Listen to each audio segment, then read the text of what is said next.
சுமார் 12 ஆண்டுகளாக தமிழக காவல்துறையில் பணியாற்றி வந்த எஸ்பி அருண் திடீரென ராஜினாமா செய்துள்ளார்.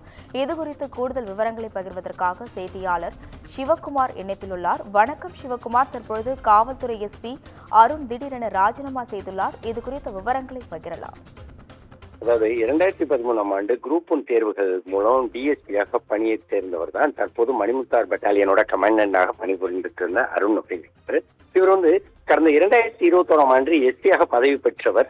அதே மாதிரி வெளிநாடு செல்லும் நோக்கில் தான் அவரோட இந்த ராஜினாமா இருக்கு அப்படிங்கிற மாதிரி ஒரு தகவல் ஒன்று கிடைக்கப்பட்டது.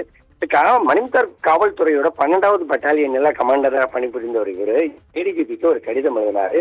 அதுல என்னன்னா தனது பதவியை மன அழுத்தம் காரணமா தான் விடுவிக்க போறதா சொல்லி அதுல இருந்து விலகிறதா சொல்லி கடிதம் எழுதியிருந்தாரு. இந்த கடிதமானது டிஜிபி சங்கர்ஜிவால் மூலம் உள்துறைக்கு அனுப்பி வைக்கப்பட்டதாகவும் அதன் அடிப்படையில ராஜினாமா கடிதம் கிடைத்ததை தமிழக அரசு ஏற்றுக்கொண்டதுக்கு உண்டான கடிதமும் தற்போது அவருக்கு வழங்கப்பட்டிருக்கிறது.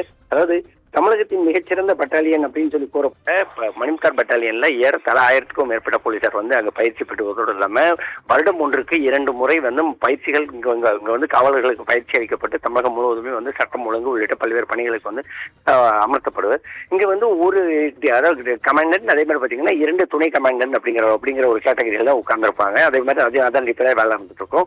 இந்நிலையில அவர் எங்க கமாண்டண்டா வேலை பார்த்துட்டு வந்திருந்த அவர் எஸ்பி திடீர்னு எப்படி அதாவது தன்னோட பதவியை ஒரு ராஜினாமா செஞ்சிருக்கிறது இங்க உள்ள காவலர்களிடையே ஒரு கடும் அதிர்ச்சியை ஏற்படுத்தி இருக்குது. அர்ஜுனி, கூடுதல் விவரங்களுக்கு நன்றி சிவகுமார்.